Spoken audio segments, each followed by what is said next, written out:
Hello everyone, আশা করছি সবাই খুব ভালো রয়েছে, সুস্থ রয়েছে। আরেকটা মিনি ব্লগে তোমাদেরকে ওয়েলকাম। আজকে কিন্তু ব্লগটা কেউ স্কিপ না করে পুরোটা দেখতে থাকো। আজকে পুরো দিনে আমি যা যা করেছি সব কিছু তোমাদের সঙ্গে শেয়ার করেছি, মানে কিছু বাদ দিইনি বলতে পারো। মামনি গেছিলো হচ্ছে দীঘাতে ঘুরতে, তো তাই জন্য সব কিছু দায়িত্ব আমার উপর ছিল।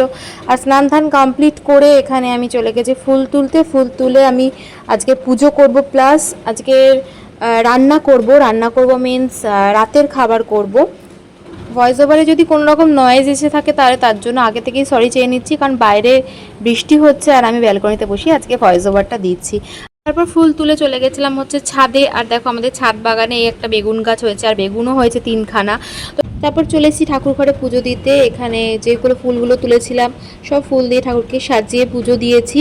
আর তোমরা জানাবে যে আমাদের গপুকে কীরকম লাগছে। দেখো গপুকে সেদিনকে নতুন ড্রেস পরিয়েছিলাম, আর কীরকম লাগছে অবশ্যই বলো ঠাকুর ঘরটা। আর তারপর তো আমি স্নানে যাওয়ার আগে আমি জোম্যাটো থেকে খাবার অর্ডার দিয়েছিলাম, কারণ দুপুরবেলার খাবার আমি বানাইনি কোনো কিছু, যার জন্য জোম্যাটোর থেকে আমি একটুখানি চাইনিজ খেতে ইচ্ছা হচ্ছিলো বলে চিলি চিকেন আর ফ্রাইড রাইস অর্ডার দিয়েছিলাম। তো সেটা খাওয়া দাওয়া করার পর আমি গেছিলাম হচ্ছে রান্না করতে, কারণ মামুনি আজকে ফিরবে বিকালবেলা। সুরজিৎ আমাকে বলেই গেছিলো রান্নাবান্না করার কোনো রকম দরকার নেই, আমি আসার পথে খাবার নিয়ে আসবো। বাট আমার কি মনে হয়েছিল সেদিনকে একটু রান্না করতে ইচ্ছা করছিল, ওই জন্য খাওয়া দাওয়া কমপ্লিট করে আমি নিচে গেছিলাম। বেশি কিছু বানাইনি, জাস্ট ভাত ডাল আর ডিমের তরকারি বানিয়েছিলাম। এখানে ডিমটাই আমি বানাচ্ছিলাম, তার জন্য একটু আলু ভেজে নিয়েছিলাম। ডিমের তরকারি আমি কি রেসিপি বলবো সবাই জানো। আমি যখন জানো তো কুকিংয়ের শর্ট নিই তখন আমার খুব সুবিধা হয় জানো তো, লাইটের জন্য। কারণ আমাদের এই যে চিমনির এখানে দুখানা বড় বড় লাইট রয়েছে, যার জন্য আমার কোনো রকম অসুবিধাই হয় না। দেখো কত সুন্দর লাইটটা দেখা যাচ্ছে। তারপর তো এখানে তরকারিটা কমপ্লিট করে চলে এসেছিলাম ওপরে। বেশ টাইমই লেগেছিলো আমার রান্নাটা করতে, প্রায় 1 থেকে 1.5 ঘন্টা। সব কিছু কমপ্লিট করে ওপরে এসেছিলাম। তারপরে বিকালের একটু ব্যাগটা গুছিয়ে নিচ্ছিলাম, জিমে যাব। তো তাই জন্য ব্যাগ ফ্যাগ গুছিয়ে এখানে রেডি হতে বসে গেছি। আজকে জিমের ড্রেসটা পরেই আজকে যাচ্ছি, কারণ একটু দেরি হয়ে গেছিলো, ওই জন্য ওখানে টাইম পাবো না, সেই কারণে রেডি হয়েই চলে গেছি হচ্ছে জিমে। আচ্ছা, যারা যারা তোমরা জিম করো আমাকে একটুখানি সাজেস্ট করো তো যে আপারে কি পরা যায়। মানে আমি তো এরকম ওভারসাইজ টি শার্ট পরি, বাট আমার ইচ্ছা আছে যে জিমের যে কোনো ওয়্যার, মানে আমি ঠিকঠাক ভালো মতো খুঁজে পাচ্ছি না অনলাইনে। যদি কারো জানা থাকে তাহলে আমাকে একটু লিঙ্কটা পাঠিও, তাহলে খুব সুবিধা হয়। তো ওখানে পৌঁছে গেছিলাম। আজকে হচ্ছে বয়েজ রুমেই আমাদের জিমটা হচ্ছিল, কারণ একটা কিছু মিসআন্ডারস্ট্যান্ডিং হয়েছিল, মানে মেয়েদের রুমে ডান্সের গ্রুপ ঢুকে গেছিলো, সেই কারণে আর ওখানটায় হয়নি। আর এখানে যে পেছনে দেখতে পাচ্ছ সে হচ্ছে আমাদের ট্রেনার বুবুন, মানে ও আমার ফ্রেন্ড হয়, কলেজ ফ্রেন্ড। তো এখানে প্র্যাকটিস করছিলাম, করতে করতে তারপরে একটা শেষ হচ্ছে। একটা যেহেতু বন্ধু হলে যেরকম হয় আর কি, খুব একটা মানি না বলতে পারো, মানে অ্যাজ আ স্যার হিসেবে মানি না। তো যাই হোক, তারপর এখানে তো তাও আমাকে জোর করে করে সব করায়, আমি বলি যে না করবো না করবো না, তবুও আজকে অনেক কিছু করেছি।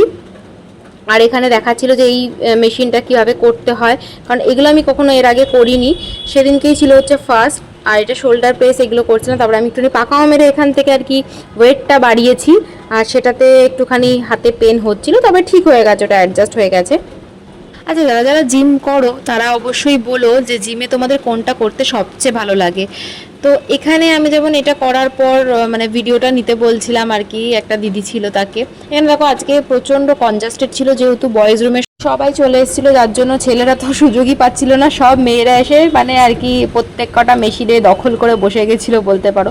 তারপর আমি একটুখানি হাঁপিয়ে গেছিলাম, একটু বসেছিলাম, কারণ যেহেতু মেশিন সবাইকেই করতে হবে ইউজ, সেই কারণে আমি একটু বসেছিলাম, আর বাদ বাকিজন করছিল। আর এখানে বলছিল যে আমি এটা একদম করতে চাইছিলাম না, এটা আমাকে জোর করে করানো হয়েছে, ট্রাস্ট মি, আমার একদম ভালো লাগছিল না এটা করতে।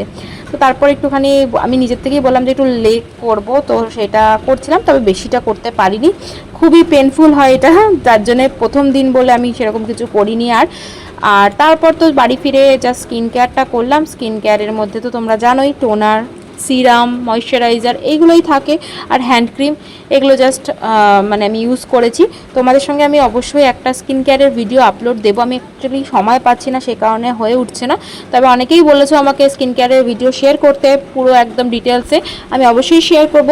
আজকের ব্লগটা এইটুকুই ছিল, জানিও ব্লগটা তোমাদের কীরকম লাগলো। যদি ভালো লেগে থাকে তাহলে ফলো, লাইক, কমেন্ট করে পাশে থেকো। দেখা হচ্ছে নেক্সট ভিডিওতে। টাটা।